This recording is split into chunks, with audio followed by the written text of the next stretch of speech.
उसी समय एक बहुत बड़ा व्यवधान हुआ। इंद्रपुत्र जयंत आता है, श्री किशोरी जी के चरण में चोंच से प्रहार करता है।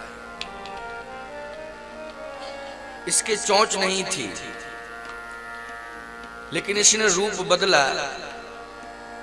सुरपति सुतधर वायस वेशा, सठ चाहत रघुपत बल देखा। इसने कौए का रूप धारण किया, कौआ बना, और श्री जानकी जी के चरणारविंदों में चोंच से प्रहार कर दिया। श्री वाल्मीकि जी महाराज कहते हैं कि इसने हृदय स्थल पर प्रहार किया, लेकिन हम लोगों का तो यही मानना है कि चरण में प्रहार किया, क्योंकि गोस्वामी तुलसीदास जी महाराज की ये दिव्य श्री रामचरितमानस की कथा जो आदेशित कर रही है, उसी को मैं प्रतिपादित कर रहा हूं। सीता चरण चोंच हत भागा, मूढ़ मंद मति कारण कागा। इससे लगता है कि भगवान जो महाराज करना चाहते थे वो नहीं किया। तो संतों ने अनुरोध किया तो भगवान ने आश्वासन दिया कि अब ये त्रेता में नहीं होगा महाराज, जब द्वापर में मेरा कृष्ण अवतार होगा तो ये ब्रज भूमि पर होगा। यहां कामदगिरि है, वहां गोवर्धन जी होंगे, यहां राम है, वहां कृष्ण होंगे।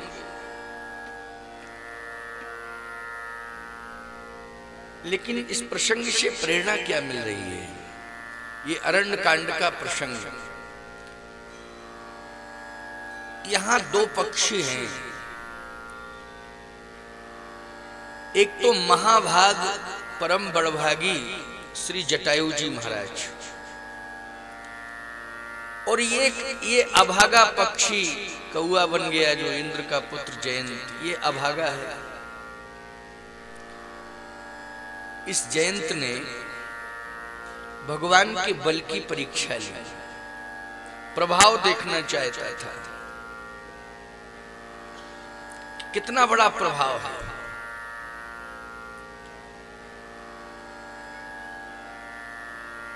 मैंने एक दिन चर्चा की थी कि भगवान की परीक्षा नहीं लेनी चाहिए, और न ही भगवान का प्रभाव कितना है यह देखने की और समझने की कोशिश करना चाहिए। जिसने भी भगवान की परीक्षा ली उसका अस्तित्व नष्ट हुआ।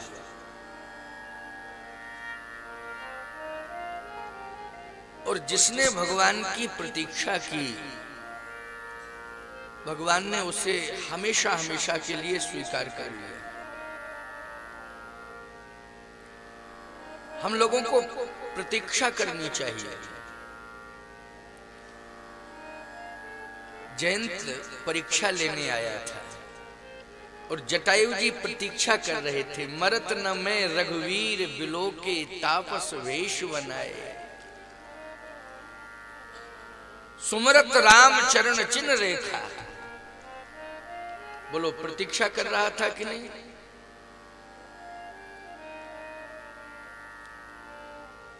जटायु जी ने भगवान की प्रतीक्षा की। महाराज दशरथ भी अंत समय प्रभु राम की प्रतीक्षा करते रहे,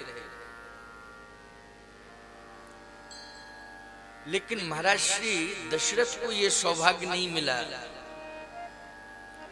कि श्री राम भद्रजू आ जाते और दशरथ जी महाराज को अपनी गोद में लेते और प्रभु श्री राम के हाथों से महाराज दशरथ का अंतिम संस्कार होता है। यह सौभाग्य दशरथ जी महाराज को नहीं मिला, लेकिन यह सौभाग्य तो गिद्धराज जटायु को मिला, जो भगवान की गोद में लेटा हुआ है और तह की क्रिया जथोचित निज कर कीनी राम। भगवान ने अपने हाथ से अंत्येष्टि की श्री जटायु जी महाराज। ये प्रसंग भी बहुत महत्वपूर्ण है।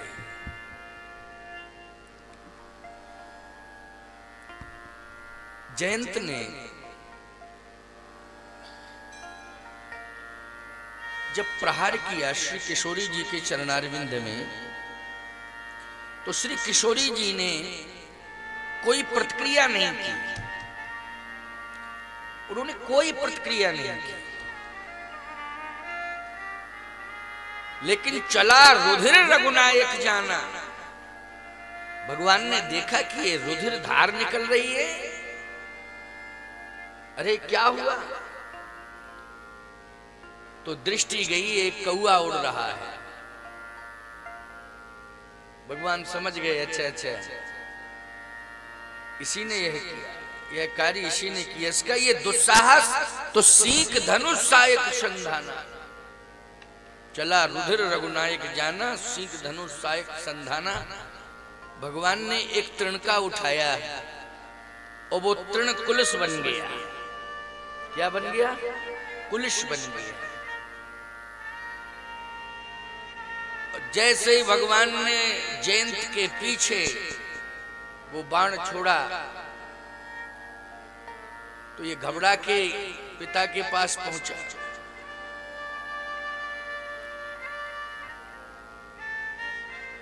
धर निज रूप, इसने रूप परिवर्तन किया, रूप बदल दिया इसने। कैसा रूप बनाया? बोले जो उसका मूल रूप था, धर निज रूप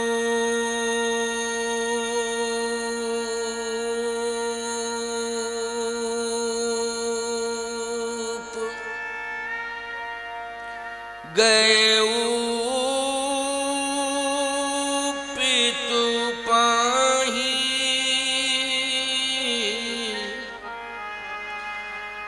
राम विमुख राखा तहि नाहि।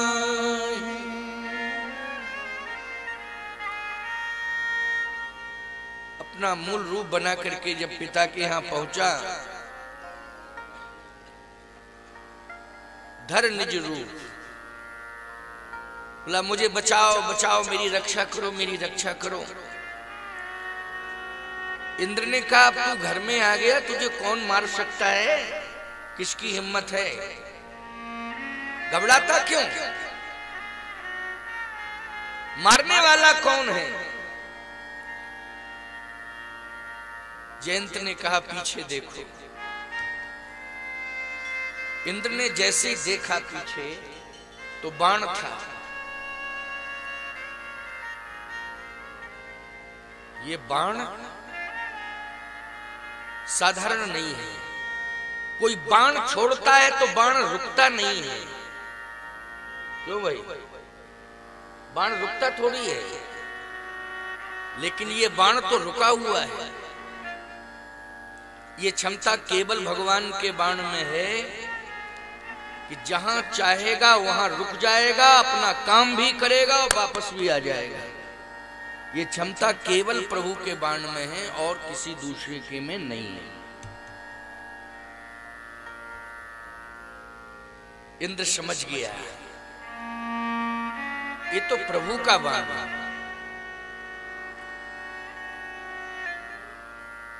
जयंत से पूछा कि बहुत बड़ा कोई अपराध तूने किया है, इसलिए ये भगवान का बाण तेरे पीछे है? नहीं, वैसे तो भगवान बड़े कृपालु और दयालु हैं, कभी क्रोध नहीं करते हैं, कभी किसी का अहित नहीं करते हैं, लेकिन तूने बहुत बड़ा अपराध किया। पहले ये बता अपराध क्या किया? तो जयंत बोला मैंने सीता जी के चरण में चोंच मार दी। इंद्र बोला जब तू पैदा हुआ था तेरे चोंच थी ही नहीं है, चोंच कहां से आ गई? जब पैदा हुआ था तब तो चोंच थी नहीं है, कि ये चोंच कहां से आई? चोंच तो पक्षी के होती है। तो जयंत बोला मैं पक्षी बन गया था। अच्छा पक्षी भी बना तू? अच्छा पक्षियों में कौन सा पक्षी बना? नाम बता। तो जयंत ने कहा मैं कौआ बना। इंद्र ने माथा पकड़ा, कहा बनना था तो हंस बन जाता। मूर्ख कौआ क्यों बना? पक्षियों में ही तुझे बनना था तो हंस बन जाता। और श्री जानकी जी तो चित्रकूट में है ना, तो लगता है तू चित्रकूट गया था। कहां? चित्रकूट ही गया था। मंदाकिनी के किनारे तू कौआ बना।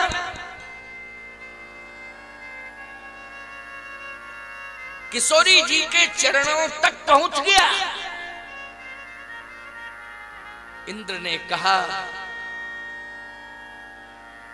जानकी जी के श्री चरणार विंदों में कृपा का सरोवर प्रवाहित होता है। जनक सुता जग जननी जानकी अतिशय प्रिय करुणा निधान की, ताके जुग पद कमल मनावो जाग कृपा निर्मल मति पावो।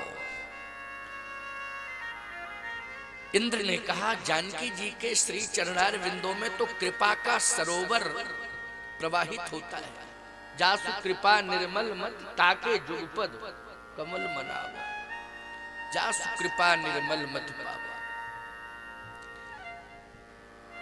अरे वो जब कृपा के सरोवर के समीप तू पहुंच ही गया था, तो उस कृपा के सरोवर में हंस बनके तुझे विचरण करना चाहिए था। क्या बनके? हंस बनके। अगर पक्षी ही बना था तू, तो उस कृपा के सरोवर में हंस बनके तुझे विचरण करना चाहिए था। लेकिन तू कौआ बन गया। इंद्र ने कहा, सुन जयंत, जिंदगी में तूने सबसे बड़ी भूल कर दी है। उस कृपा के सरोवर में तू जब हंस बन के विचरण करता, तो तुझे उसी कृपा के सरोवर में राम नाम के मोती भी मिल जाते, उनको तू चुनता। क्योंकि सरोवर में हंस जब रहता है तो मोती चुनता है। क्यों चुनता है कि नहीं? और किशोरी जी की कृपा समुद्र में, कृपा सरोवर में जो स्नान करेगा, अवगाहन करेगा, बोलो उस सरोवर में राम नाम के मोती मिलेंगे कि नहीं मिलेंगे? जल्दी बोलो। गिरा अर्थ जल बीच सम कहियत भिन्न न भिन्न, बंदो सीता राम पद जिन्हि परम प्रिय।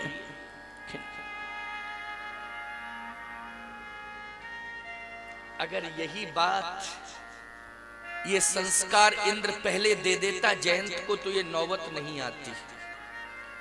जो अपराध करने के बाद संस्कार दे रहा है, अगर यही संस्कार बचपन में इंद्र जयंत को दे देता, तो बचपन में ये गलती नहीं होती। बचपन के संस्कार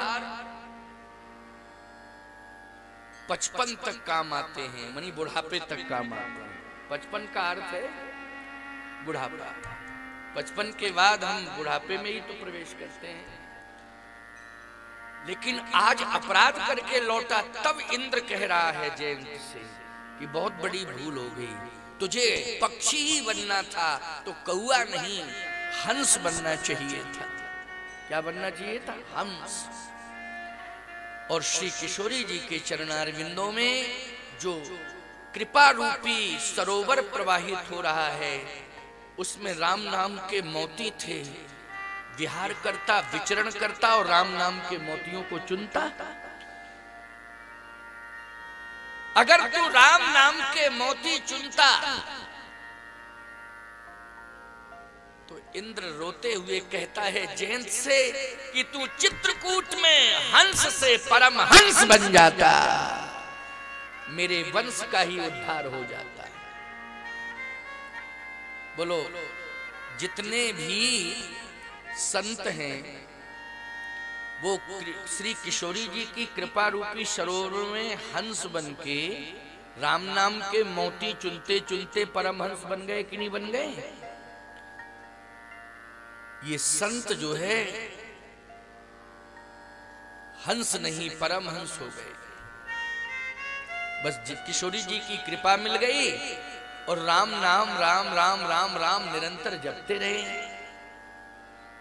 परमहंस बन गए। परमहंस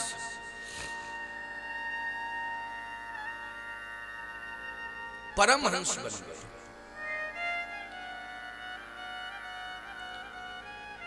रो रहा है इंद्र और कहता है कि तू राम विमुख हो गया है, इसलिए हट जा मेरी नजरों के सामने, हट जा, तुझसे बहुत बड़ी भूल हो गई है। राम विमुख राखा तहि नहीं। क्रोध में आ गया जयंत और कहता है मैंने अगर भूल की है तो उस भूल में आप भी सहभागी हैं। मैं कैसे सहभागी हूं? अगर मैंने श्री राम भद्रजू की पत्नी पर प्रहार किया है, आक्रमण किया है, तो आपने भी एक ऋषि पत्नी पर आक्रमण किया था। बोलो, इंद्र ने ऋषि पत्नी के ऊपर आक्रमण किया था कि नहीं? गौतम नारी शाप वसुफल देह धर धीर, चरण कमल रज चाहती कृपा करो रघुवीर। आपने भी ऋषि पत्नी पर आक्रमण किया था। अगर आप में ये दोष ना होता तो शायद मेरे अंदर भी ये दोष ना आता। इसलिए हर पिता को चाहिए कि हम अपने चरित्र को संभाल के रखें, क्योंकि संतान पर इसका दुष्प्रभाव पड़ सकता है। संतान पर बहुत बड़ा दुष्प्रभाव पड़ सकता है। आप साधारण नहीं हैं, आप केवल एक वंश को ही नहीं चला रहे हैं, आप हमारी सनातन संस्कृति को चला रहे हैं। इसलिए चरित्र को संभाल के रखना पड़ेगा। केवल एक वंश को नहीं चला रहे हैं, आप सनातन संस्कृति को चला रहे हैं। हमारी सनातन संस्कृति कलंकित ना होने पावे, इस बात पर ध्यान देना होगा और विचार करना होगा। बस इतना कहकर के जयंत चला गया। सावधान ब्रह्मा जी के यहां भी गया, लेकिन ब्रह्मा जी ने भी इसको ब्रह्मधाम से दुत्कार दिया, हटा दिया। हट यहां से, बहुत बड़ा अपराधी है। इतना बड़ा अपराध भगवान शिव के यहां पहुंचा। भगवान शिव ने कहा कि अरे घबराता क्यों है? जयंत ने कहा इसलिए कि मौत से सब घबराते हैं, मौत मेरे पीछे है। अरे भगवान शिव के यहां तू आ गया, भगवान शिव के यहां मौत कैसे प्रवेश कर सकती है? मौत की हिम्मत, चिंता मत कर। अब वो तो भगवान का बाण था।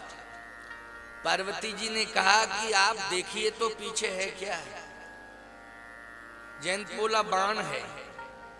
अरे बाण तो है, लेकिन ये बाण किसके हाथ से भेजा गया?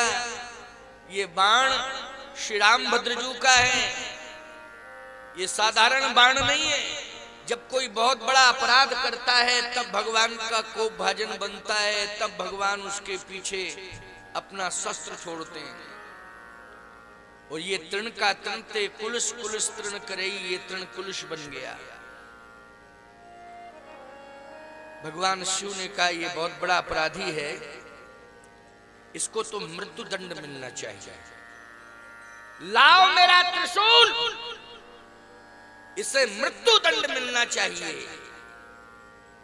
कीन मोह वश द्रोह यद्यपि तहि कर बध उचित। भगवान ने कहा इसका, भगवान शिव ने कहा इसका वध होना चाहिए, इस अपराधी को तो मृत्यु दंड मिलना चाहिए। लाओ मेरा त्रिशूल। और ये भागा, शिवधाम से भी भागा, ब्रह्मधाम से भागा, शिवधाम से भागा। किसी ने इसको शरण नहीं दी। एक बात बताएं, हरि रूठे तो ठौर है, गुरु रूठे नहीं ठौर।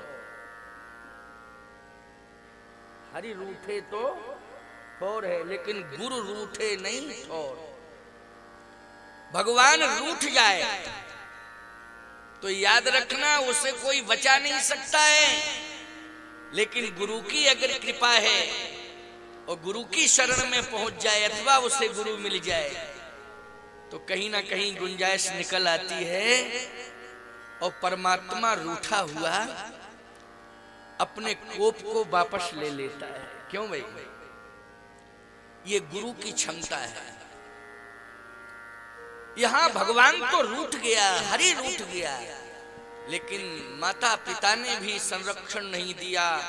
ब्रह्म धाम में भी रहने की कोई गुंजाइश नहीं, शिव धाम में भी कोई गुंजाइश नहीं। अब तो ये भाग रहा था, मरता क्या ना करता, लेकिन एक संत मिल गए। कौन मिल गए? संत। देखो संत बड़े उदार होते हैं और बड़े सहज और सरल होते हैं।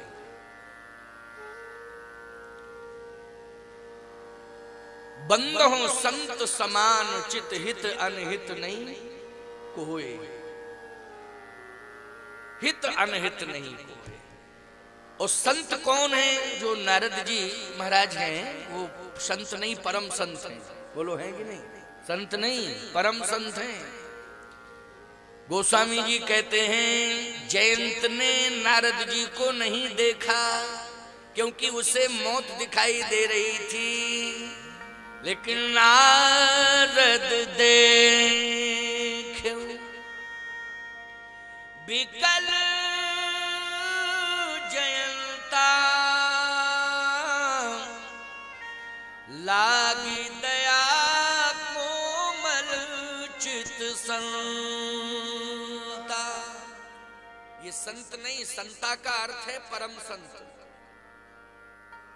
ये परम संत है नारद जी। भगवान के बहुत बड़े भक्त हैं, बड़े भजनानंदी हैं। इनसे ज्यादा कोई भजन नहीं करता है।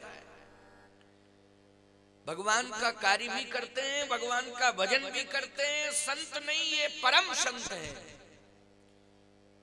नारद देखें विकल जयंता,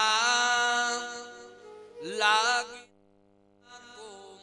चित संता, कोमल चित संता, संत सरल चित जगत हित, कोमल चित संता। नारद जी ने देखा कि अरे ये तो किसी को देख ही नहीं रहा है, भाग रहा है। अच्छा एक बात आपको बताएं, बिना ब्रेक का वाहन आ रहा हो, बिना ब्रेक का, क्योंकि बिना ब्रेक का वाहन समझ में आ जाता है, क्योंकि साइड आइड कुछ देखता ही नहीं, वो ब्रेक ही नहीं है उसमें। बिना ब्रेक का वाहन आ रहा हो और आप सामने से जा रहे हो तो बोल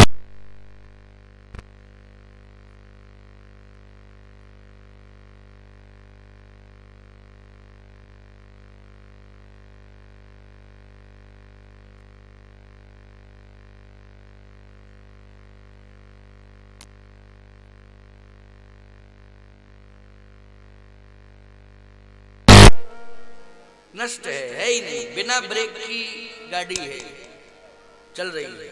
नारद जी ने देखा अरे, तो थोड़ा साइड में हुए, और साइड में हुए तो देखा कि अरे एक्सीडेंट होने वाला है, कंफर्म एक्सीडेंट होने वाला है। अब इस एक्सीडेंट को रोका जाए तो याद रखना नारद जी ने दौड़ के हाथ दिया, अरे रुको रुको रुको रुको रुको रुको। बोले क्या रुकें बाबा, हम तो मरने जा रहे हैं, मरने वाला कहीं रुकता है? नारद जी ने कहा मरने जा ही रहे हो, लेकिन मरने के पहले अगर 2 मिनट हमारी बात सुन लो तो तुम्हारा नुकसान क्या होगा। मरने तो जा ही रहे, लेकिन 2 मिनट की बात है, उसको सुन के आगे बढ़ना। कहे रुके कैसे, हमारे पीछे तो हम मारने वाला चल रहा है। कि मारने वाला कौन है? कहे पीछे देखो तो बाण था। नारद जी ने कहा तुम्हारा विवेक नष्ट हो गया, तुम खड़े तो हो जाओ। तो वो खड़ा हो गया। जैसे ही खड़ा हुआ जयंत, पीछे बाण रुक गया, वो भी रुक गया। नारद जी ने कहा कि तुम रुके हो, बाण रुका, और तुम चले हो, बाण चला। अच्छा ये बताओ, ये बाण तुम्हें मारने के लिए पीछे पीछे चल रहा है? कहां?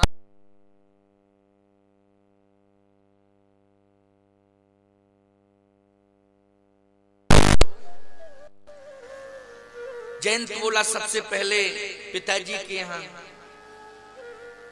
स्वर्ग में। अच्छा कितनी देर रहे? कहे रुके तो 10 ही मिनट है। कहा ये बाण कहाँ गया था? बोले पीछे ही था।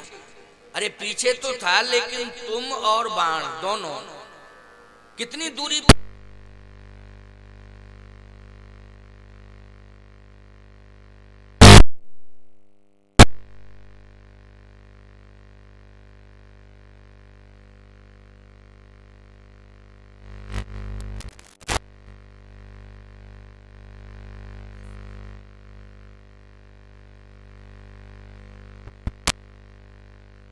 में बनी रही। इसके बाद कहां रुके? कहा ब्रह्मधाम भी गए, शिवधाम भी गए। तो नारद जी ने कहा ब्रह्मधाम कितनी देर रुके? कहा ब्रह्मधाम में भी 10 मिनट रुके, शिवधाम में भी 10 मिनट रुके। बाण बोले का बाण अब भी पीछे है। अगर मारने का इरादा होता बाण का तो स्पीड बढ़ा देता कि नहीं? लेकिन इरादा नहीं है, मारने का इरादा नहीं है, ये तुम्हारा भ्रम है। लेकिन मेरी बात मानो, मेरी बात मानो। क्या मानो? तुम थोड़ी देर रुके रहो, तुम रुके तो रहो थोड़ी देर। मन को स्थिर करो, मन को स्थिर करो, थोड़ी देर रुके रहो। हमारी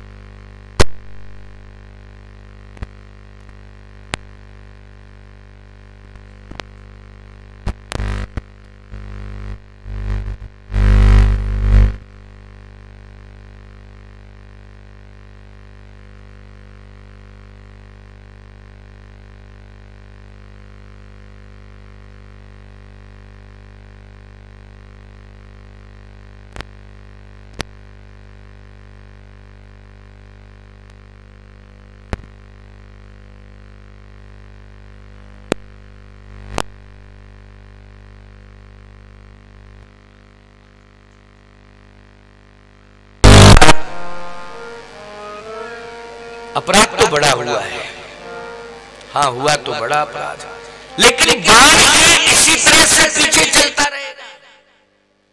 कहां? ये समय रूपी बाण पीछे चलेगा, और जहां भी तेरा समय आ जाएगा मरने का, वहीं ये बाण अपना प्रभाव छोड़ देगा। बोलो भाई, समय रूपी बाण सबके पीछे चल रहा है कि नहीं चल रहा है? और जहां भी समय आएगा वो समय रूपी बाण अपना प्रभाव कर देगा और तुम प्रभावित हो जाओगे। कहीं ये समय रूपी बाण चल रहा है, लेकिन एक स्थल ऐसा है कि जहां काल को चुनौती दी जाती है, जहां मौत कांपती है। अगर मेरी बात मानो तो तुम वहां चले जाओ। केवल संसार में एक ही जगह है और वो दूसरी जगह नहीं है। मेरी बात मानो। अच्छा बोलो, हम सभी संत यही तो शिक्षा दे रहे हैं कि संसार में तुम भटक रहे हो, हैं? तुम भ्रमित भी हो रहे हो, भयभीत भी हो रहे हो। बोलो हो रहे हो कि नहीं? भ्रमित भी हो, भयभीत भी हो और भटक भी रहे हो। लेकिन आज इस मंच से तुम्हें ये उपदेश दिया जा रहा है कि एक ही स्थान ऐसा है जहां भय भी समाप्त हो जाता है, भ्रम भी समाप्त हो जाता है। वह स्थल संसार में केवल एक है, प्रभु श्री सीताराम की शरणागति है। भगवान की चरण शरण में पहुंच जाओगे तो भ्रम भी मिट जाएगा और और भय भी मिट जाएगा। भ्रम और भय से तुम मुक्त हो जाओगे। केवल एक ही जगह संसार में है, दूसरी है ही नहीं। भगवान की चरण शरण में आ जाओ। ये उपदेश संत देते हैं। जयंत को आज उपदेश कौन दे रहा है? बोलो, संत ही तो दे रहा है। ये भ्रमित मत हो, भयभीत मत हो, मेरी बात मानो। एक जगह चले जाओ। कहां? बोले जहां भगवान हैं वहां उनके शरण में पहुंच जाओ, उनके चरणार बिंदों में समर्पित हो जाओ। तो जयंत बोला वो तो चित्रकूट में है। कहे तो चित्रकूट ही जाओ। कहे वहीं से तो अपराध करके चला था मैं, वहीं से अपराध करके चला था। नारद जी ने कहा अपराध करके चले हो ना, कोटि विप्रवद लागे जाहू, आए शरण तजय नहीं ताहू। बोलो भाई, ये दरबार किसका है? भगवान का है। जाओ मेरी बात मानो। अच्छा बोलो भाई, एक भ्रमित जीव को, भयभीत जीव को किसी का उपदेश अगर भगवान तक पहुंचा रहा है तो बोलो वो उपदेश और उपदेश देने वाला ईमानदारी से बताओ किस रूप में होगा? वो गुरु के रूप में ही होगा कि नहीं होगा, जो भगवान से मिला रहा है? भयभीत और भ्रमित जीव को, भटकते हुए जीव को आज सदमार्ग पर पहुंचाकर, सदमार्ग के माध्यम से परमात्मा तक पहुंचाकर उसका कल्याण नहीं परम कल्याण कर रहा है। ये अस्तित्व कौन किसका है? ये अस्तित्व तो श्री गुरुदेव भगवान का है। इसलिए आज नारद जी जैसे गुरु मिल गए जयंत। बोलो मिल गए कि नहीं? नारद जी जैसे गुरु। कहा तुम मेरी बात मानो, तुम वापस जाओ, चित्रकूट जाओ, वो भगवान के चरण शरण को स्वीकार कर। जयंत बोला समस्या इस बात की है कि अपराध तो बहुत जबरदस्त हुआ है, बड़ा भारी अपराध हुआ। अगर हम पहुंच गए तो कहा बस पहुंचते ही तुम शरणापन्न हो जाना, सीधे साष्टांग प्रणिपात और कुछ नहीं। कहे ठीक है, साष्टांग प्रणिपात करेंगे। फिर कहे बस तुम पड़े रहना, और क्या पड़े रहना। कहे प्रभु ने अगर ये पूछ दिया कि तू अपराधी है, आ गया अपराध करके भागा था, लेकिन वापस क्यों आ गया अपराधी? क्या दोबारा अपराध करना चाहता है? फिर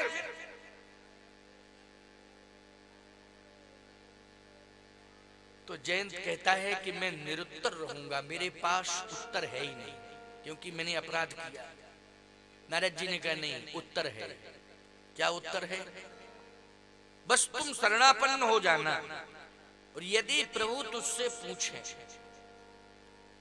कि तू अपराधी है, अपराध करके भागा था, तो अपराध क्यों किया था तू? नारद जी ने कहा कि बस ज्यादा लंबी चौड़ी बात मत करना।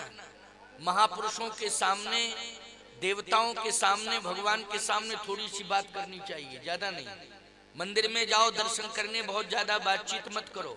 गुरु के सामने जाओ, ज्यादा बातचीत मत करो। सत्संग में जाओ तो बिल्कुल बातचीत मत करो, सत्संग ध्यान से सुनो।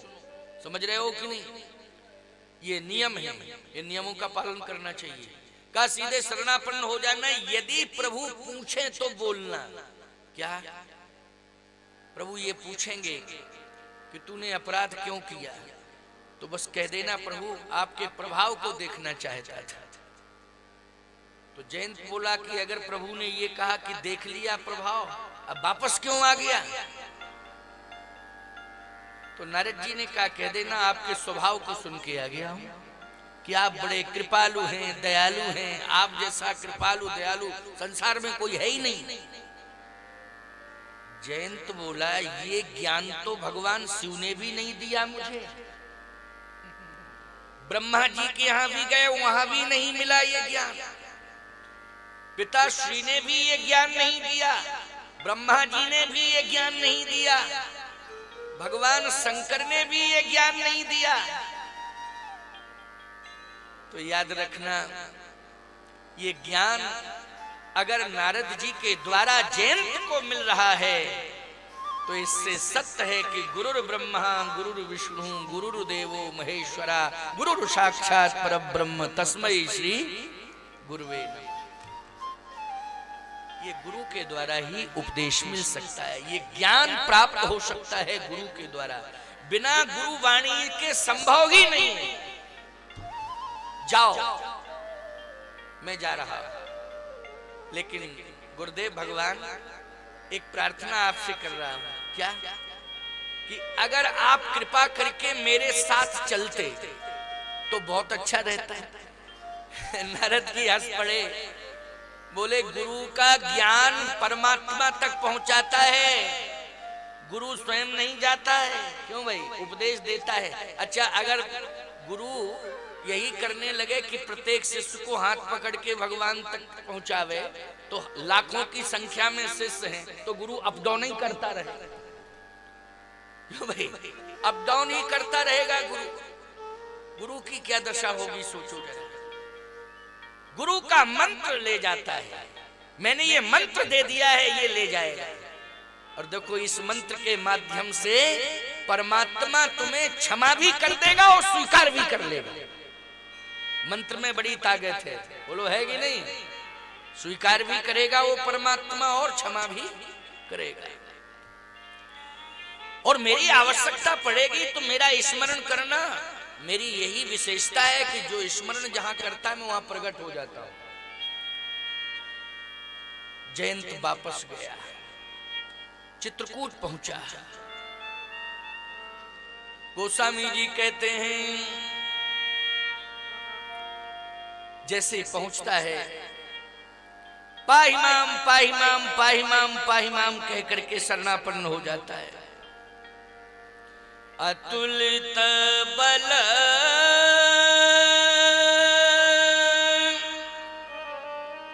अतुलित प्रभुताई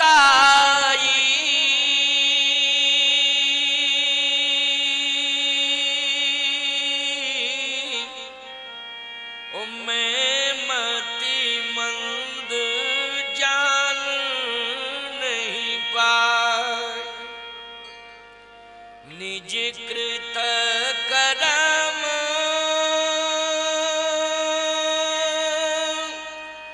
जनित फल पायऊ, ओ अब प्रभु पाही शरण तकिया। पाहिमाम पाहिमाम पाहिमाम, मेरी रक्षा करो रक्षा करो रक्षा करो। भगवान ने कहा खड़े हो जाओ, बहुत बड़े भक्त बनते हो, उद्दंडता इतनी बड़ी करते हो, फिर पाहिमाम पाहिमाम पाहिमाम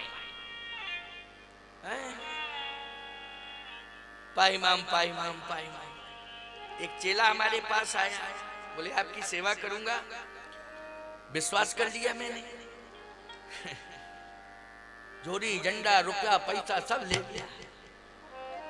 2 महीने रहा। अब जितने पुराने चेले थे बोले हम लोग 6-6 वर्ष से रह रहे तो विश्वास नहीं किया आपने। और वो ध्रुव आया था और पहला आपकी सेवा करने के लिए, सब ले गया।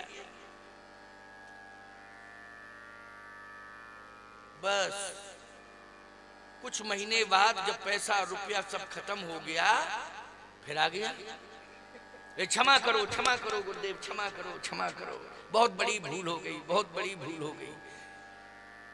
हमने कहा भूल हो गई बहुत बड़ी और क्षमा करेंगे? मैं आपका पैसा ले गया, रुपया ले गया, सोना भी ले गया, कुछ कीमती साल वस्त्र आदि ले गया। आपने कोई FIR दर्ज नहीं की मेरे खिलाफ। आपने किसी शिष्य से, किसी प्रभावी शिष्य से ये नहीं कहा कि उसको पकड़ के लाओ, ये करो, उसको दंडित करो। आप मौन रहे। आपसे बड़ा कृपालु कौन है, मुझसे बड़ा अपराधी कौन है? हमने कहा क्या तू प्रवक्ता है क्या? इतनी बढ़िया भाषा बोल रहा है, इतनी बढ़िया भाषा बोल रहा है। बोले बस क्षमा करो गुरुदेव, सब कुछ ले गया मैं, अब मुझे शरण में आया हूं, स्वीकार कर लीजिए, स्वीकार कर लीजिए। हमने कहा देखो सब कुछ ले गया, गनीमत ये रही कि प्राण नहीं ले गया मेरे। अब मैं तुझे अपने पास नहीं रखूं, प्राण तो बचे कम से कम। अपराधी इतना बड़ा जघन्य अपराध किया और कहता है क्षमा करो, क्षमा करो, क्षमा करो। भगवान ने कहा पहले खड़े हो जाओ। कांपते हुए खड़ा हो गया। अपराध क्यों किया था? रोते हुए कहता है कि मैं आपके प्रभाव को देखना चाहता था। देख लिया मेरा प्रभाव, स्वर्ग भी गया था, ब्रह्मा जी के यहां भी गया, भगवान शंकर के यहां भी गया, लेकिन कहीं रहने के लिए जगह मिली? कहीं नहीं, कहीं जगह नहीं मिली। देख लिया प्रभाव, देख लिया, वापस क्यों आ गया? कहीं आपके स्वभाव को सुन के आ गया। भगवान बोले नारद जी कहां मिले पहले ये बताओ। ये पॉइंट केवल नारद जानते हैं, नारद के अलावा कोई नहीं जानता है। सही बताओ नारद जी कहां मिले थे? कहे नारद जी ने ही तो मेरा कल्याण कर दिया। आपके श्री चरणार विंदों तक मैं पहुंच पाया। श्री नारद जी महाराज के उपदेश को सुन के श्री नारद जी महाराज ने कृपा की है। अरे मैं मानता हूं कि नारद जी ने कृपा की है, लेकिन नारद हैं कहां? नारायण नारायण कह के नारद जी प्रकट हो गए। भगवान ने कहा नारद क्या तुम्हें यह मालूम नहीं था इसने कितना बड़ा अपराध किया? फिर तुमने मेरे पास क्यों भेजा इसे? कहे प्रभु जिंदा में भेज दिया, वैसे मरने के बाद तो आता ही आता, क्योंकि आपके बाण की विशेषता है कि आपका बाण जिसे भी मारता है उसे तारता भी है। क्यों? आपके बाण की ये विशेषता है कि किसी को मारता है तो तारता भी है। अच्छा बोलो भगवान का बाण मारता है तो तारता भी है। वो तारता है तो कन्फर्म है कि आपके पास जीव आता है। बस इतना जरूर मैंने किया कि जिंदगी में पहुंचा दिया आपके पास। नारद बहुत बड़ा अपराधी है, इसे सजा मिलनी चाहिए। पार्वती जी ने भगवान शंकर से कहा हे स्वामी वो तो पकड़ गया अपराधी, यहां से तो बच गया लेकिन पकड़ गया। वो ये सारी साजिश नारद की है कि उन्होंने भेज दिया।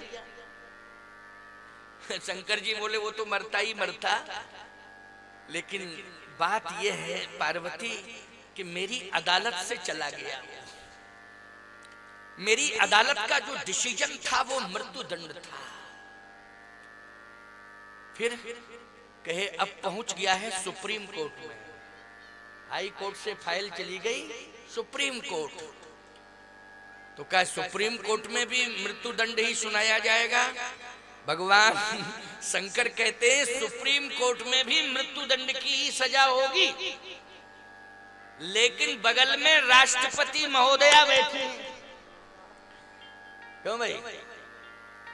जो जनक सुता जग जननी जानकी अतिशय प्रिय करुणा निधान की, ताके जुगपद कमल मनावो जासु कृपा निर्मल मति पावो। श्री जानकी जी बैठे हैं ना, इसलिए हमें विश्वास नहीं होता है कि मृत्यु दंड मिलेगा। अच्छा सुप्रीम कोर्ट से भी अगर सजा हो जाए किसी अपराधियों की से मृत्यु दंड फांसी की सजा, तो राष्ट्रपति चाहे तो सजाए मौत की जाए सजाए माफ कर सकता है कि नहीं? उसे अधिकार है कि नहीं है? अधिकार है। याद रखना एक पुत्र की दृष्टि में मां और बाप, लेकिन विचारवान श्रोताओं विचार करना, मां और बाप दोनों एक ही जगह हो तो प्रथम सम्मान पुत्र के द्वारा किसे मिलेगा? बोलो जल्दी। मां भी है वहीं बाप भी है, तो पुत्र किसको प्रथम सम्मान देगा? बोलो भाई, मां को देगा, इसके बाद पिता को। प्रातःकाल उठ के रघुनाथा, मां तू पिता तब गुरु ना वही माथा। मां को प्रथम वरीयता मिलेगी। यहां मां बाप दोनों हैं, बोलो है कि नहीं? और प्यारे, मां में करुणा है, दया है। नारद जी ने कहा कि सरकार, आपकी अदालत में अपराधी आ गया, मैंने भेज दिया, अब आप जानो, आपका काम जानो, आप निर्णय दो। भगवान ने कहा कि मैं इस समय क्रोध में हूं और इसे सजा भी दूंगा, लेकिन अपराध बहुत बड़ा किया, जानकी के चरण पर प्रहार किया है, इसलिए एक बार मैं जानकी से जरूर पूछूंगा, बोलो सीते, इस अपराधी को क्या सजा मिलनी चाहिए? बोलो। इसका मतलब ये फाइल राष्ट्रपति के पास पहुंच गई। क्यों? नारद जी ने कहा कि आप क्या डिसीजन देंगे इसमें? भगवान बोले, मेरा डिसीजन तो कंफर्म है। क्या? कि जो हाई कोर्ट ने निर्णय किया, सुप्रीम कोर्ट वही निर्णय करेगा, मृत्युदंड। शंकर जी ने कहा, देखो पार्वती, मैंने कहा था सुप्रीम कोर्ट भी मृत्युदंड की सजा दे रहा है, लेकिन श्री किशोरी जी समीप में हैं। पूछा जा रहा है कि अपराधी को कौन सी सजा सुनाई जाए? मेरी समझ में तो मृत्युदंड मिलना चाहिए। श्री किशोरी जी की आंखों में आंसू आ गए, रोने लगे। भगवान ने कहा, जब इसने चोंच से प्रहार किया था तब रक्त प्रवाह हुआ था, लेकिन आंसू नहीं निकले थे। रक्त प्रवाह तो हुआ था, चला रुधिर रघुनायक, जाना शीख धनुषायक संधाना। रक्त प्रवाहित हो रहा था, लेकिन नेत्र से आंसू नहीं निकले। इसका मतलब है कि जो वेदना थी उसको तुमने बर्दाश्त किया। सत्य कह रहा हूं, पुत्र मां पर प्रहार करता है तो मां उस प्रहार को सह लेती है, वेदना सह लेती है, लेकिन वाणी से व्यक्त नहीं करती है, वाणी से व्यक्त नहीं करती है। ये मां है। संसार में मां से बड़ा तो कोई है ही नहीं।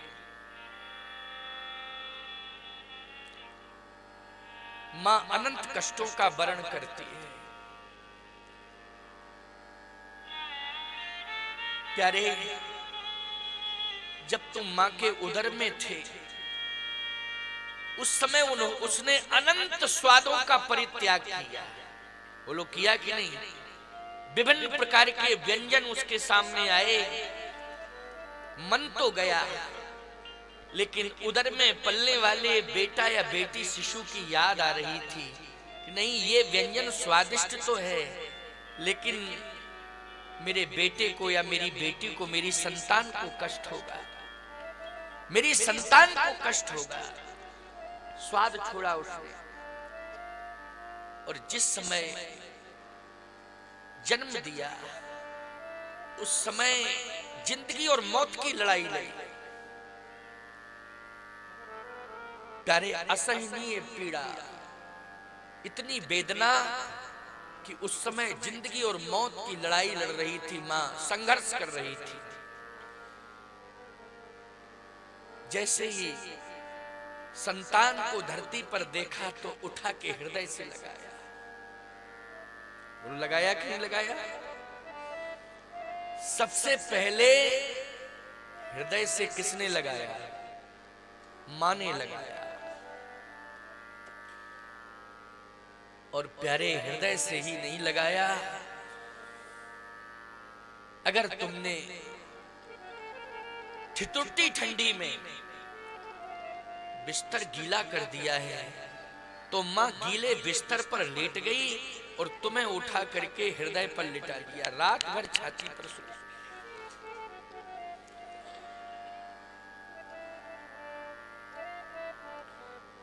तुम्हें अनुभव करना होगा, क्योंकि आंख नहीं खुली थी तुम्हारी उस समय, तुम देख नहीं रहे थे,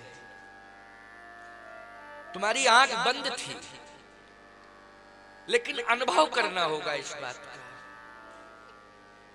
अगर तुम्हारे आंख खुली होती तो तुम यह भी विचार कर लेते कि मैंने अपनी आंखों से देखा। आंख बंद थी तुम्हारी। ये मां है।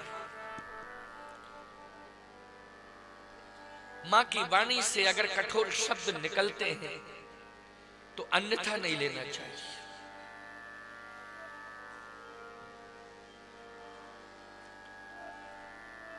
तुम्हारे पीछे कितने देवी देवताओं के पास जाकर के माथा पटका मारा।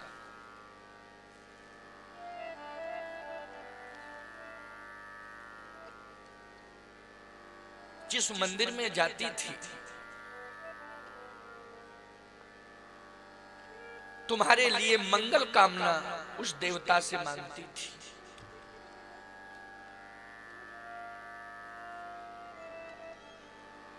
माने अगर दो शब्द कह दिए हैं तो बुरा मान रहे हो। कल आपने सुना था, दोष दे जननी जड़ते जिन गुरु साधु सभा नहीं से।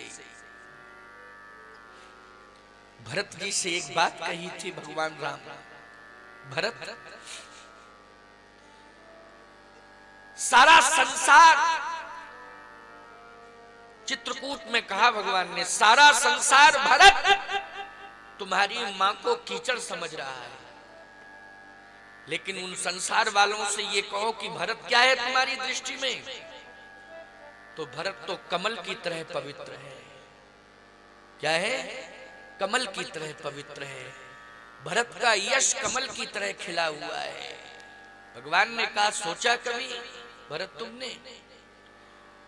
उन दुनिया वालों को मैं ये बता देना चाहता हूं, ये राम बता रहा है कि अगर संसार में भरत रूपी कमल खिला है तो इसमें निश्चित रूप से कैकेयी मां ने कलंक रूपी कीचड़ को स्वीकार किया है। अगर कैकेयी मां ने कलंक रूपी कीचड़ को स्वीकार ना किया होता तो इस दुनिया में भरत रूपी कमल की उत्पत्ति भी नहीं होती। आज भरत रूपी कमल की उत्पत्ति हुई है तो कैकेयी मां ने कलंक रूपी कीचड़ को स्वीकार किया है। दोष दे जननी जड़ते जिन गुरु साधु सभा नहीं से। मां को कितना महत्व दिया भगवान। मां से प्रेम करो, श्रद्धा रखो, मां की हर बात को मानो, रूठ जाए तो उसको मनाओ, मनाओ, किसी भी तरह मनाओ। शारदा मां के चरणों में प्रणाम करने के लिए आज मैं गया। आज मैं शारदा मां के चरणों में जब प्रणाम कर रहा था तो अपनी मां की भी याद आ गई और मुझे परितोष मिला। क्यों? मैंने हर क्षण हर पल जहां जहां भी मां का दर्शन हुआ अथवा बचपन में मां के पास रहा तो मुझे पूरा ख्याल है कि मैंने मां का हर पल हर क्षण सम्मान किया।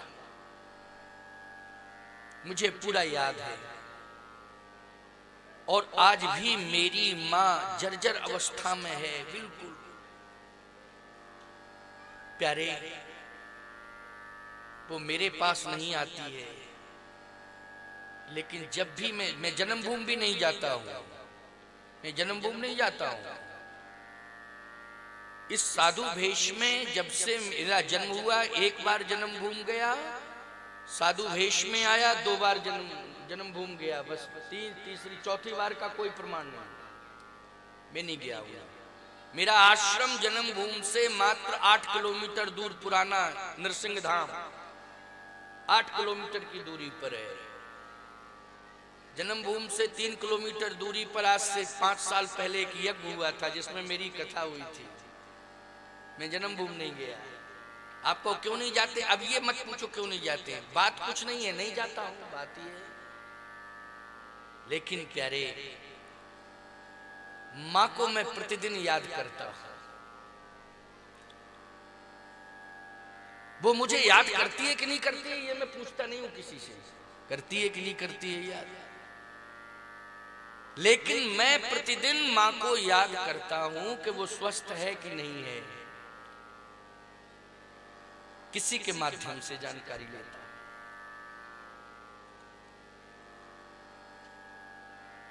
प्यारे, तुम कहीं भी रहो, मां जहां भी हो उसकी याद करो। आदि शंकराचार्य भगवान ने भी अंत समय मां को प्रणाम किया, उनका दर्शन किया था। बोलो, पवन के वेग से आए, सूक्ष्म शरीर धारण करके आए आदि शंकराचार्य भगवान। भगवान राम को भी अपनी मां की याद आती थी। मैं कहना यह चाहता हूं कि अगर मैं मां का सम्मान न करता होता तो आज शारदा मां के सामने पहुंच करके शारदा मां मुझसे पूछती, यहां आए हो प्रणाम करने के लिए, अपनी मां को तुमने कभी प्रणाम किया है क्या? यहां इतनी ऊंचाई पर मैं बैठी हूं, यहां प्रणाम करने के लिए आए हो। जिस मां ने जन्म दिया है उस मां को भी कभी प्रणाम किया तुमने? और अगर मैं ये कह देता कि नहीं, उस मां को मैंने प्रणाम नहीं किया, तो चाहे जितना बड़ा संत में बना रहता, शारदा मां यही कहती कि जन्म देने वाली मां को अगर तूने सम्मानित नहीं किया है, जन्म देने वाली मां को तूने प्रणाम नहीं किया है, तो शारदा मां भी तेरा प्रणाम स्वीकार करने वाली नहीं। निकल जा मेरे दरबार से, कोई आवश्यकता नहीं। तो प्यारे, चाहे कोई संत बन जाए, चाहे कोई परमहंस बन जाए, लेकिन जन्म देने वाली मां का उसे सम्मान करना चाहिए। घर में मां हो, तुम बाहर हो, घर में नहीं हो, याद करो अपनी मां की। मां अगर दुनिया में नहीं है तो याद रखना, एक बार मां का स्मरण कर लिया करो। मां से कभी विरोध मत करना। यदि भरत जी महाराज ने अति व्यथित अवस्था में अपनी मां को कुछ कह दिया है, वो भरत जी की अति व्यथित अवस्था है, लेकिन उसका समाधान भगवान ने चित्रकूट में कर दिया। दोष दे जननी जड़ते ही, जिन गुरु साधु सभा नहीं से ही। तो आओ प्यारे, आज मां मिल गई जयंत को। कौन मिल गई? मां। मां क्या रूठी बैठी है? नहीं नहीं, मां अगर रूठी बैठी होती तो आज जयंत को मृत्यु दंड मिलता। लेकिन इतना बड़ा अपराध करने के बाद भी मां रूठी नहीं है। जैसे ही प्रभु राम ने कहा, जानकी जी बताइए, आप बताएं, आज निर्णय दूंगा आपके अनुसार, आप बताएं इसे कौन सा दंड मिलना चाहिए। मैं तो मृत्यु दंड दूंगा। जानकी जी ने कहा, प्रभु जी आप केवल दशरथ नंदन राम नहीं है,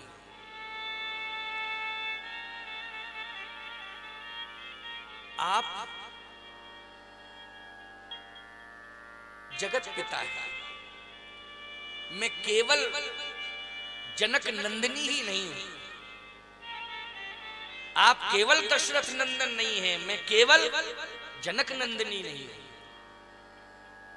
जग कारण तारण भव भंजन धरणी भार, कै तुम अखिल भुवन पति,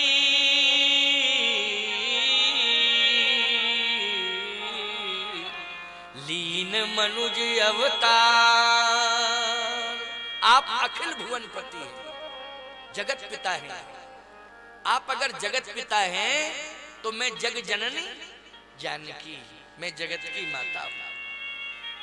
और आज जयंत जगत से बाहर है कि जगत के अंदर है? कहे नहीं है तो जगत के अंदर ही। तो जगत के अंदर जितने भी प्राणी हैं, आप उनके पिता हैं और मैं उनकी मां हूं। जयंत जगत के अंदर है, आखिर ये पुत्र है कि नहीं? हाँ है तो पुत्र, इस भाव से तो पुत्र है। तो मां कठोर हृदय नहीं होती है। कभी भी मां अपनी आंखों के सामने अपने बेटे की मौत नहीं देख सकती है, चाहे जितना बड़ा अपराध बेटे ने क्यों न किया हो। बोलो, मौत देख सकती है क्या? नहीं। चाहे जितना बड़ा अपराध किया हो, अपनी आंखों के सामने अपने बेटे की मौत नहीं देख सकती है। हे प्रभु, बस मेरी यही प्रार्थना है आपसे कि सजाए मौत की वजह मैं प्रार्थना कर रही हूं आपसे, इस बेटे जयंत को सजाए माफ कर दीजिए। बस मैं यही कह, सजाए माफ कर दीजिए। सोचो जरा, सजाए मौत, लेकिन मां ने सजाए माफ कर दिया है। तुम समर्पण कर दो, श्री सीताराम जी के चरणारविंदों में समर्पण कर दो।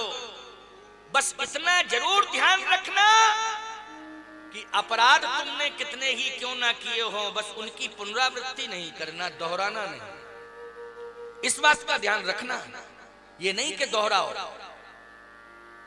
समर्पण कर दो, चाहे जितने बड़े से बड़े अपराध तुमने किए हैं, बस आ जाओ भगवान की शरण में, मां जानकी जी की शरण में आ जाओ, श्री सीताराम जी महाराज की शरण में आ जाओ, श्रीमन नृत्य राघव जी सरकार के शरण में आ जाओ। मैं दावे के साथ कह रहा हूं, करोड़ों करोड़ों अपराध तुमने किए हैं, लेकिन समर्पण कर दो, प्रायश्चित हो जाएगा। बस पुनरावृत्ति मत करना, उद्धार अवश्य ही होगा। ये मैं चैलेंज कर रहा हूं, उद्धार अवश्य होगा, अवश्य होगा, अवश्य होगा। प्यारे, यहां 3 पात्र, अरण्यकांड में 2 पात्र हैं। एक तो जयंत है और दूसरा जटायु है। समझना जरा, जयंत और जटायु।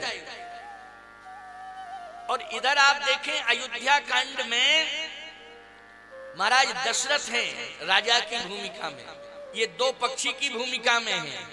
अरण्य कांड के 2 पक्षी हैं, जयंत और जटायु। लेकिन प्यारे विचारवान श्रोताओं, विचार करना, अयोध्या कांड में एक राजा और इधर किष्किंधा कांड में एक राजा।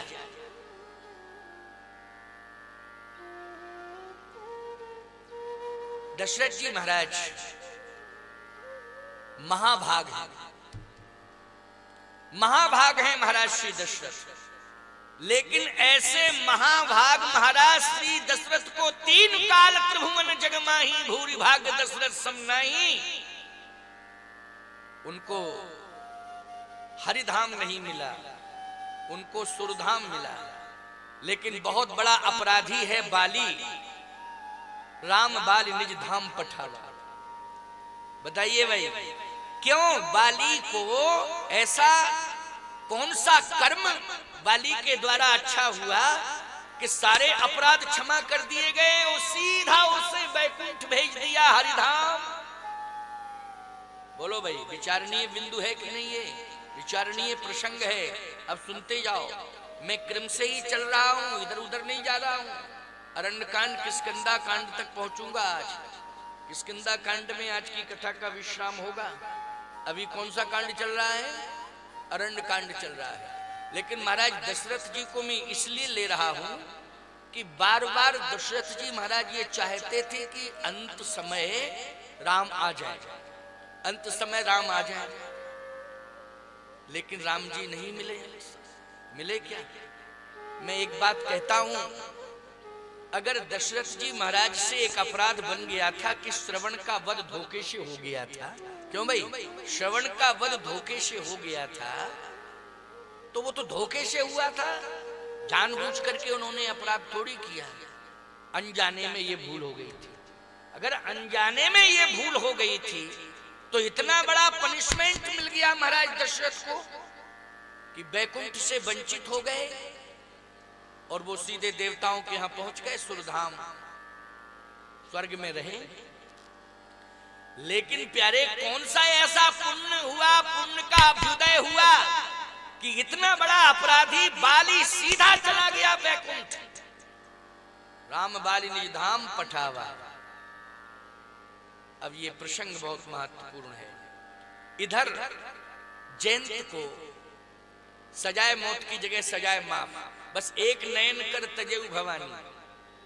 गोस्वामी जी ने लिख दिया अंत में, सुन कृपालु अति आरति वाणी, सुन कृपालु अति आरति वाणी, एक नयन कर तजेऊ भवानी। अच्छा बोलो,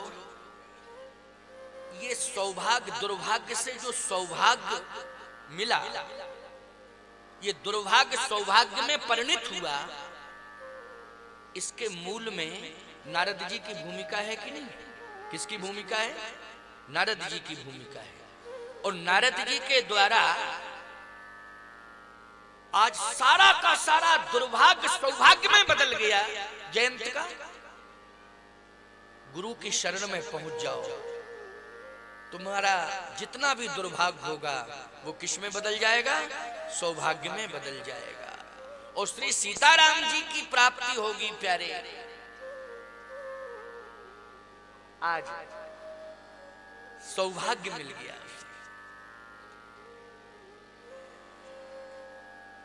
यहां जयंत को अरण्य कांड में श्री किशोरी जी ने पुत्र के रूप में स्वीकार किया कि नहीं किया? और जटायु को पिता के रूप में स्वीकार किया। कांड एक ही है, अरण्य, और पक्षी दो हैं। जयंत को किस रूप में स्वीकार किया? पुत्र के रूप में। और जटायु को पिता के रूप में। मोरे जान तात कछुक दिन जीजे, लीजिए आप सुवन सेवा सुख, मोहि पितु को सुख दीजे। क्यों भाई, प्रमाण मिल गया कि नहीं मिल गया? भगवान स्वयं कह रहे हैं, मोरे जान तात कछुक दिन जीजे, लीजिए आप सुवन सेवा सुख, मोहे पितु को सुख दीजिए।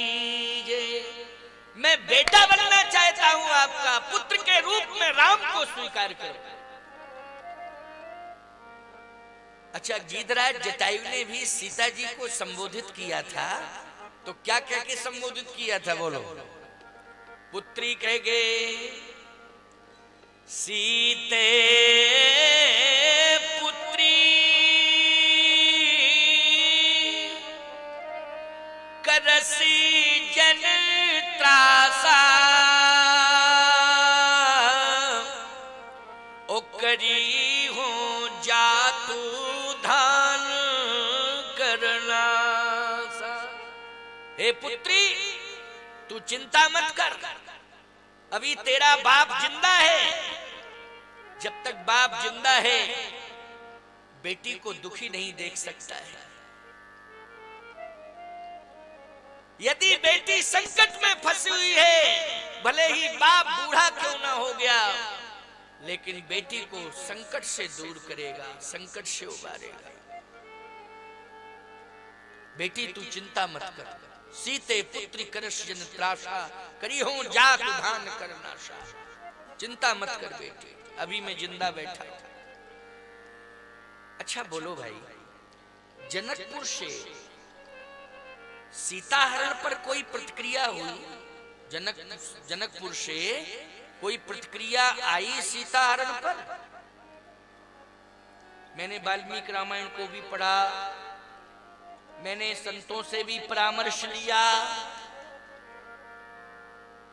लेकिन जनकपुर से महाराज श्री जनक के द्वारा सीता हरण पर कोई प्रतिक्रिया नहीं हुई। श्री किशोरी जी जब अयोध्या से चित्रकूट में आई तब तो जनक जी ने प्रतिक्रिया की थी कि पुत्री पवित्र किए कुल दो, सुजस धवल जग कर सबको। कल के प्रवचन में सुना था, क्यों भाई? तापस वेश जनक सिय देखी, भयो प्रेम परितोष विशेषी, पुत्री पवित्र किए कुल दो, सुजस धवल जग कर सबको। लेकिन सीता हरण पर श्री जनक जी महाराज मौन रहे, मौन रहे। और सीता हरण पर दशरथ जी भी मौन रहे। आपको दशरथ जी तो इसलिए मौन रहे कि वो थे ही नहीं, तो क्या प्रतिक्रिया करते? वो प्रतिक्रिया क्या करते? जब वो मौन रहे, जनक जी तो हैं इसलिए मौन है, लेकिन दशरथ जी महाराज थे नहीं तो प्रतिक्रिया क्या करते? आइए हमारे महामंडलेश्वर श्री महंत माधवदास जी महाराज जो संतों के बड़े लाडले प्यारे हैं, संतों की बहुत ही उनके सम्मान की रक्षा करने में आपकी अहम भूमिका रहती है। संतों के अस्तित्व की लड़ाई लड़ने में हमारे माधवदास जी महाराज की प्रमुख भूमिका रहती है कि संतों का अस्तित्व बचना चाहिए। आज वो इस अखाड़े को अपना परिवार मानते हैं, घर मानते हैं, और हमारे महंत श्री सीता वल्लभ शरणजू महाराज की बड़ी प्रशंसा करते हैं। आज साथ में ही तो माता जी का दर्शन करने हम लोग गए, तो रास्ते में चर्चा केवल सीता वल्लभ शरणजू महाराज की हुई और किसी की चर्चा ही नहीं हुई। यही चर्चा हुई कि संत सेवा, गौ सेवा, ये उत्सव और आज ये व्यवस्थाएं और ये जो विस्तार, ये विकास, ये जो श्री सीता वल्लभ शरण जी महाराज के हाथों से हो रहा है, ये चर्चा का विषय साधु समाज में बना हुआ है। ये पूरे अखिल भारतीय साधु समाज में चर्चा का विषय बना हुआ है कि इस समय बड़े अखाड़े में बड़ी अच्छी संत सेवा हो रही है, बड़ी अच्छी गौ सेवा हो रही है, बड़े अच्छे उत्सव हो रहे हैं। पूरे देश के संतों में ये चर्चा है। ये तो सामने बैठे हुए हैं महाराज, यही चर्चा हो रही थी कि नहीं? कोई मैं झूठ थोड़ी बोल रहा हूं, बिल्कुल अक्षर से यही चर्चा हो रही थी। अब बताइए भाई, आज ये उत्सव के कारण संत समाज जुटा हुआ है और जुड़ा हुआ है कि नहीं? ये संत जुड़ाव, हमारे यहाँ कहते हैं संत जुड़ाव, ये संत जुड़ाव जो हो रहा है, बोलो ये श्री सीताराम जी के जो विवाह का उत्सव हो रहा है, माध्यम बन गया कि संत जुड़ाव में? आज बहुत बड़ी कृपा है श्री किशोरी जी की। मैं चर्चा कर रहा था कि दशरथ जी महाराज के बारे में टिप्पणी होती है कि दशरथ जी मौन रहे। अरे दशरथ जी महाराज मौन रहे, दशरथ जी तो थे ही नहीं, वो तो राव गए सुरधाम। तो दशरथ जी महाराज क्या प्रतिक्रिया करते? जनक जी महाराज को प्रतिक्रिया करनी चाहिए थी, लेकिन जनक जी क्यों मौन रहे? मैं एक बात कहता हूं, दशरथ जी महाराज भी प्रतिक्रिया कर सकते थे। आप कहो नहीं महाराज वो तो चले गए दुनिया से। अरे दुनिया से गए, लेकिन जब रावण का वध हुआ तो प्रतिक्रिया करने आए। बोले तहीं अवसर दशरथ तहीं आए। क्यों आए कि नहीं आए? ओ तनय बिलोक नयन जल छाए, अनुज सहित प्रभु वंदन कीना, आशीर्वाद पिता तो दीना। बोलो प्रतिक्रिया हो रही है कि नहीं हो रही? लेकिन प्रतिक्रिया कब हुई? जब राक्षस मर गए, रावण मर गया, रावण की तेरही सब हो गए, है ना? एक सज्जन कहने लगे महाराज रावण की त्रयोदशी को खाने कौन गया था? इतना अन्यायी अत्याचारी था, उसकी तेरही को कौन खाने गया?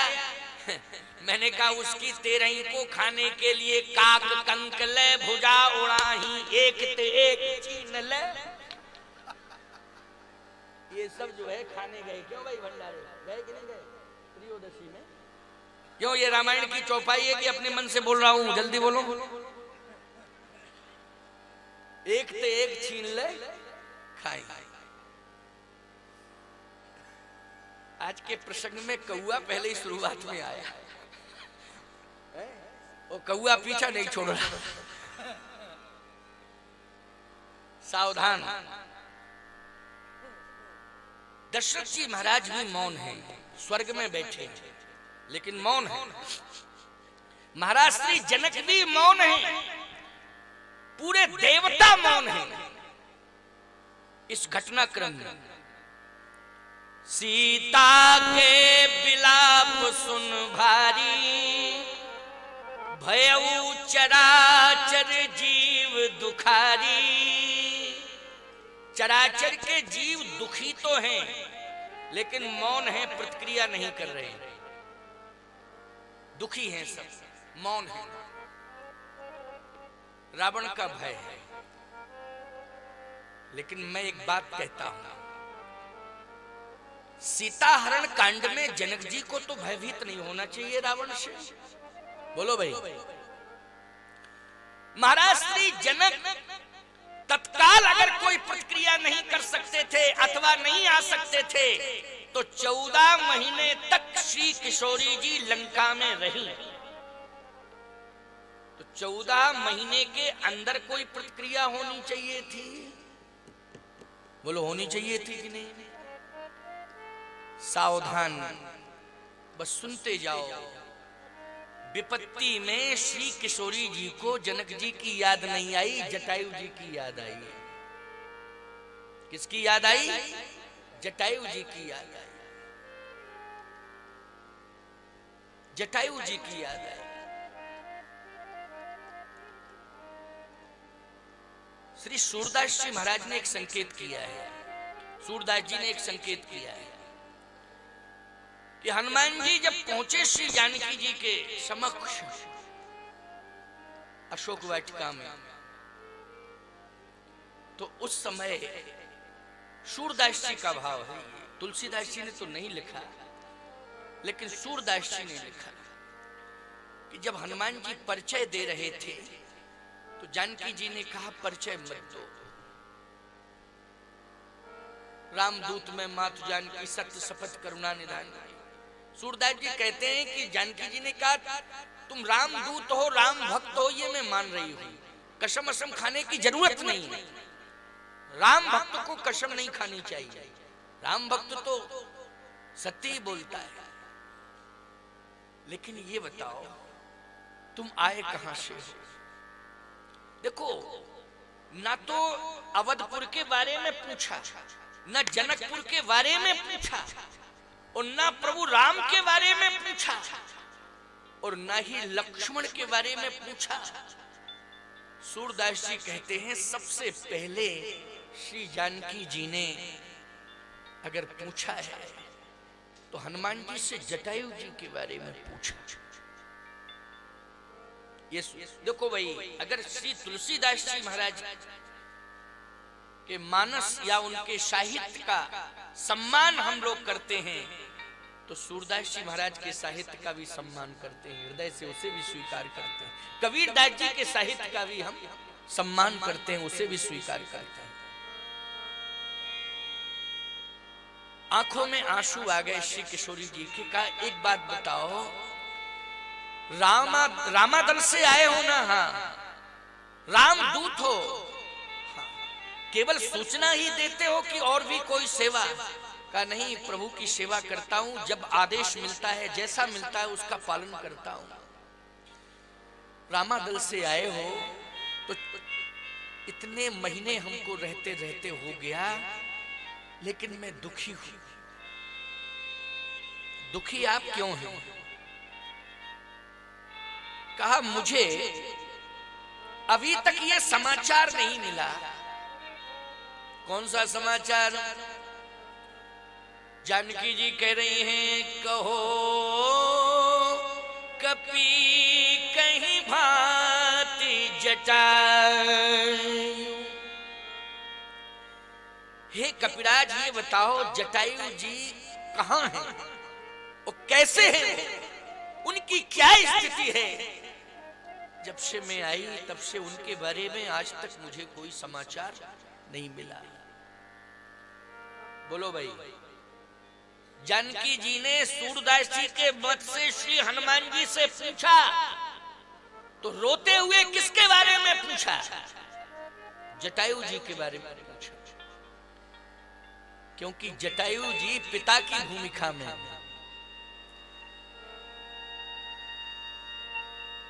हनुमान जी ने कहा कि आपका संबंध क्या है उनसे?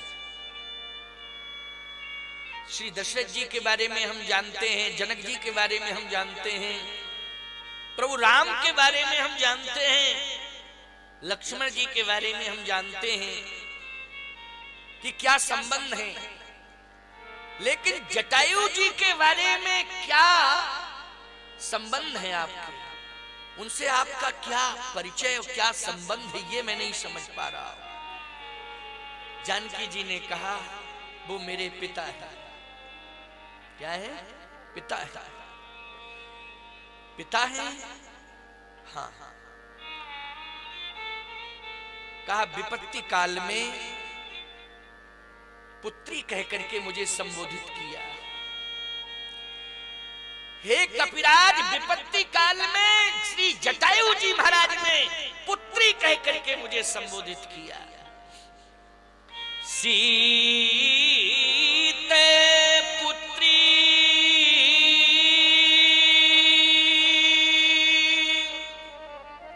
करसी जन त्रासा, ओ करी हूं जात